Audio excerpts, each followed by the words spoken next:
Big TV భక్తి సమాచారం WhatsApp ఛానల్లో జాయిన్ అవ్వండి. అన్ని విశేషాలు ఎప్పటికప్పుడు తెలుసుకోండి.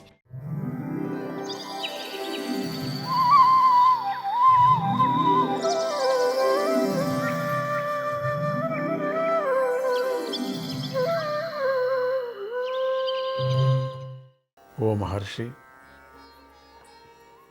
ధారణను స్థిరం చేసే విధానమేది? దానిపై ధారణ చేయాలి. మనస్సులోని మాలిన్యాన్ని వెంటనే పోగొట్టే ధారణ ఏది? దేనిపై చేయాలి?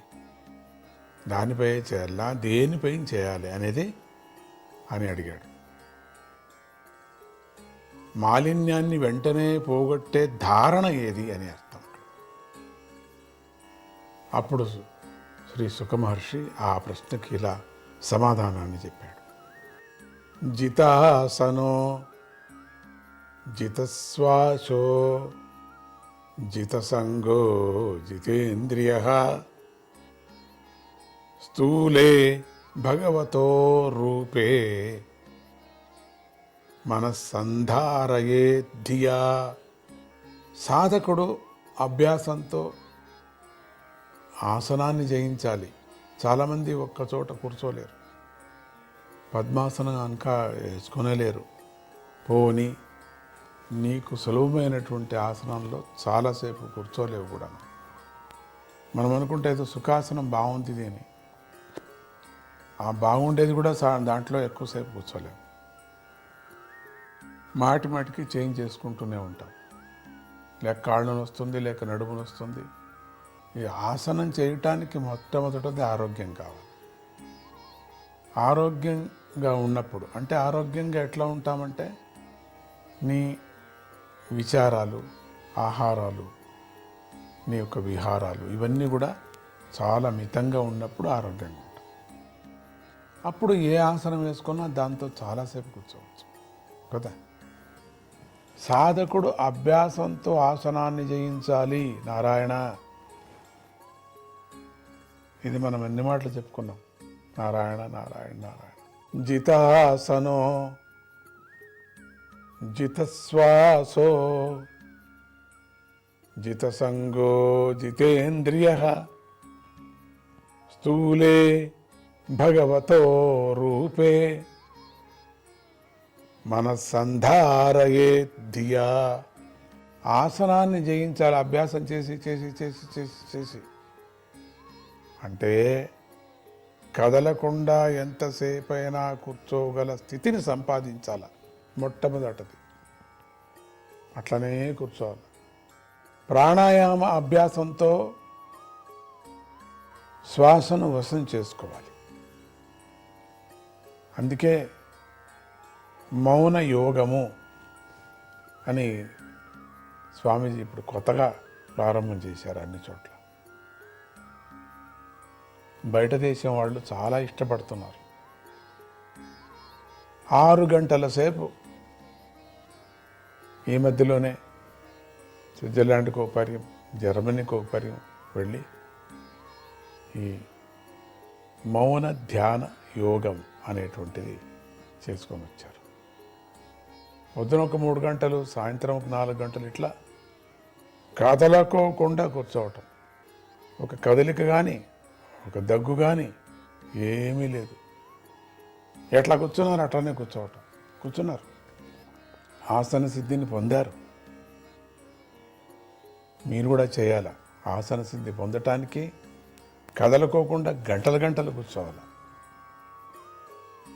ప్రాణాయామాన్ని కూడా తమ యొక్క ప్రాణాయామ ఊపిరిని ప్రాణాయామంతో బంధించి దాని యొక్క అదుపులో, అంటే కంట్రోల్గా ఉంచుకోవాలి. మనస్సు ప్రాపంచిక విషయాలపై ఆసక్తిని విడిచిపెట్టాల. ఇంద్రియాలను వశపరుచుకోవాలి.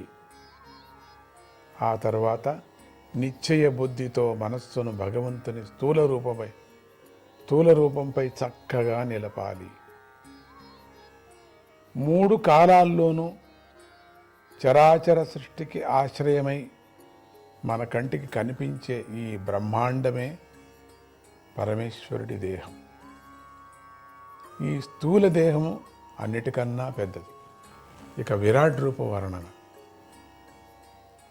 ఈ బ్రహ్మాండము పంచభూతాలు. అంటే ఈ బ్రహ్మాండం అంతా పంచభూతాలు, అహంకారం, మహత్తత్వాలనే 7 ఆవరణాలతో కూడి ఉంది. ఈ విరాట్ దేహానికి అభిమాని అయిన చైతన్యతత్వమే హిరణ్యగర్భుడు. ఆ హిరణ్యగర్భుని రూపంలో ఉన్న భగవంతునిపై మనస్సును స్థిరంగా నిలపాలి. అలా నిలిపి ధ్యానించాలి. జగత్తును సృష్టించిన ఈ హిరణ్యగర్భుడికి పాతాళలోకం పాదాల క్రింద భాగంగాను, రసాతలం కాలి యొక్క ముందు వెనుక భాగాలుగాను, మహాతలం శీలమండలుగాను, తలాతలం పిక్కలుగాను అయి ఉన్నాయని మహర్షులు చెబుతున్నారు. విరాట్ రూపము. ఈ బ్రహ్మాండ రూపంలో ప్రకటమైన ఆ విశ్వమూర్తికి సుతల లోకం మోకాళ్ళయింది. వితల అతల లోకాలు 2 తొడలుగా ఉన్నాయి. భూతలం పొత్తికడుపోయింది. అంతరిక్షం సరస్సు లాంటి నాభిస్థానమై ఉంది అని మహాత్ములు చెబుతున్నారు. ఆది పురుషుడైన ఆ హిరణ్య గర్భునికి స్వర్గలోకం వక్షస్థలమని, మహర్లోకం కంఠమని, జనోలోకం నోరు అని, తపోలోకం నుదురని, లెక్కలేవని శిరస్సులు గల ఆ పరమేశ్వరుని శిరస్సులే సత్యలోకమని మహర్షులు భావన చేస్తున్నారు. విరాట్ రూపం. ఆయనకు ఇంద్రుడు మొదలైన దేవతలే అనేకములైన చేతులని, దిక్కులు చెవులని, శబ్దం శ్రోత్రేంద్రియమని, అశ్వినీ దేవతలు ముక్కులని, గంధ తన్మాత్ర గ్రాణేంద్రియమని, వెలిగిపోయే అగ్నియే వాక్కు అని ఇంద్రియమని మహర్షులు చెబుతున్నారు. వాక్కు అనేటువంటి ఇంద్రియమని మహర్షులు చెబుతున్నారు. ఆ మహావిష్ణువుకు ద్యులోకమే 2 కన్నులై ఉంది. అంటే సూర్యుడు చక్షురింద్రియమై ఉన్నాడు, చక్షురింద్రియమై ఉన్నాడు అని చెప్పి, రాత్రి పగలు కనురెప్పలై ఉన్నాయి.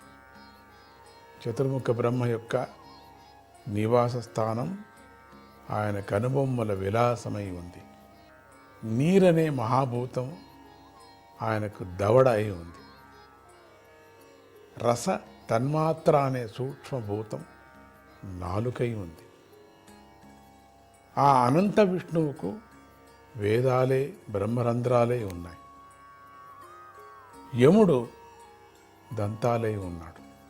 అందరికీ తమ తమ సంతాన విషయాల్లో సహజమైన ప్రేమ ఉంటుంది కదా, ఆ ప్రేమే ఆయన యొక్క పళ్ళు అయి ఉన్నాయి.